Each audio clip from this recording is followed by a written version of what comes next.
পৃথিবীর প্রথম দেশ হিসেবে বাংলাদেশ হতে পারে সেই দেশ যেখানে জ্বালানি তেল অল্প দিনের মধ্যে শেষ হয়ে যাবে। এই খবর দিয়েছে ব্রিটিশ সংবাদ মাধ্যম ইন্ডিপেন্ডেন্ট। সংবাদে উল্লেখ করা হয়েছে, একজন বাংলাদেশি সরকারি কর্মকর্তা নাম প্রকাশ না করার শর্তে বলেছেন, আর 10 দিনের মতো মজুত আছে। অবস্থা খুবই খারাপ। স্পট মার্কেট থেকে তেল কিনতে গিয়ে আমাদের টাকা ফুরিয়ে যাচ্ছে।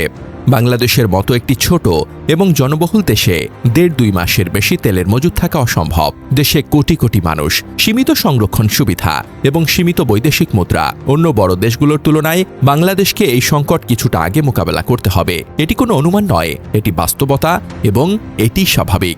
বর্তমান পরিস্থিতি আরও ভয়ঙ্কর। আমেরিকার প্রেসিডেন্ট আজকে তার ভাষণে যেভাবে বলেছেন, ঠিক সেভাবেই যদি এই যুদ্ধ আগায়, তাহলে হরমুজ প্রণালী না খুলেই আমেরিকা যুদ্ধ বন্ধ ঘোষণা করবে। এর মানে দাঁড়াচ্ছে, ইরান হরমুজ খুলবে না। ইরানকে যদি প্রস্তর যুগে রেখে আমেরিকা চলে যেতে চায়, ইরানও মধ্যপ্রাচ্যের দেশগুলোর তেলক্ষেত্রগুলো গুঁড়িয়ে দেবে।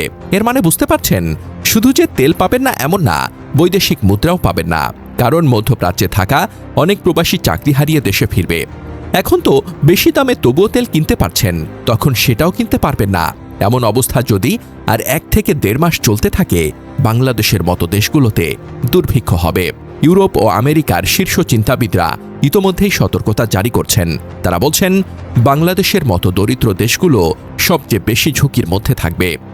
বাংলাদেশ পেট্রোলিয়াম কর্পোরেশন ও জ্বালানি বিভাগের সর্বশেষ তথ্য বলছে, ডিজেলের মজুত প্রায় 10 থেকে 11 দিনের, অপরিশোধিত তেলের মজুত প্রায় 13 থেকে 14 দিনের। সরকার বলছে, সামগ্রিকভাবে প্রায় 1 মাসের মতো মজুত আছে, কিন্তু স্বাভাবিক সময়ে দেশের গড় মজুত থাকে মাত্র 15 দিন। আন্তর্জাতিক মানদণ্ড অনুসারে যে কোনো দেশের কমপক্ষে 90 দিনের স্ট্র্যাটেজিক রিজার্ভ থাকা উচিত। বাংলাদেশের সেই সক্ষমতা নেই। ইন্ডিপেন্ডেন্টের রিপোর্টে যে 10 দিনের কম বলা হয়েছে, তা এখনও বাস্তব। দৈনন্দিন জীবনে প্রভাব ইতোমধ্যেই শুরু হয়েছে। পেট্রোল পাম্পে ঘণ্টার পর ঘণ্টা লাইন, বিদ্যুৎ সাশ্রয়ে বিশ্ববিদ্যালয় সহ শিক্ষা প্রতিষ্ঠান আগাম ছুটি দেওয়া হয়েছে। বিদ্যুৎ উৎপাদনের 87% জ্বালানি তেল ও গ্যাসের ওপর নির্ভরশীল। এই সংকট চললে লোডশেডিং বাড়বে। সরকার কি করছে? জরুরি ভিত্তিতে $2 বিলিয়ন ঋণ চাওয়া হয়েছে আন্তর্জাতিক ঋণদাতাদের কাছে। স্পট মার্কেট থেকে বেশি দামে তেল কিনছে। ইরানের সুপ্রিম ন্যাশনাল সিকিউরিটি কাউন্সিল 6টি বাংলাদেশি তেলবাহী জাহাজ হরমুজ প্রণালী দিয়ে পাশের অনুমতি দিয়েছে। প্রায় 5 লাখ টন এলএনজি এবং 79,000 টন অপরিশোধিত তেল রয়েছে তাতে। কিন্তু এগুলো পৌঁছাতে সময় লাগবে এবং দাম অনেক বেশি। যুদ্ধ যদি আরও 1 থেকে 1.5 মাস চলে, তাহলে কি হবে? বিশেষজ্ঞদের সতর্কবার্তা, শুধু তেল নয়, সার উৎপাদন বন্ধ হয়ে যাবে গ্যাসের অভাবে। কৃষকরা সার পাবেন না, ফসল উৎপাদন কমবে।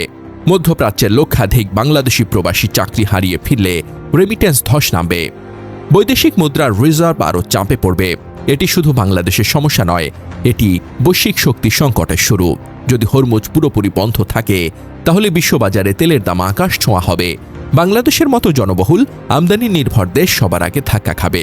এখনও সময় আছে। সরকারকে আরও জোরালো কূটনৈতিক উদ্যোগ, বিকল্প জ্বালানি উৎস খুঁজে বের করতে হবে। জনগণকেও সচেতন হতে হবে, অপচয় বন্ধ করতে হবে।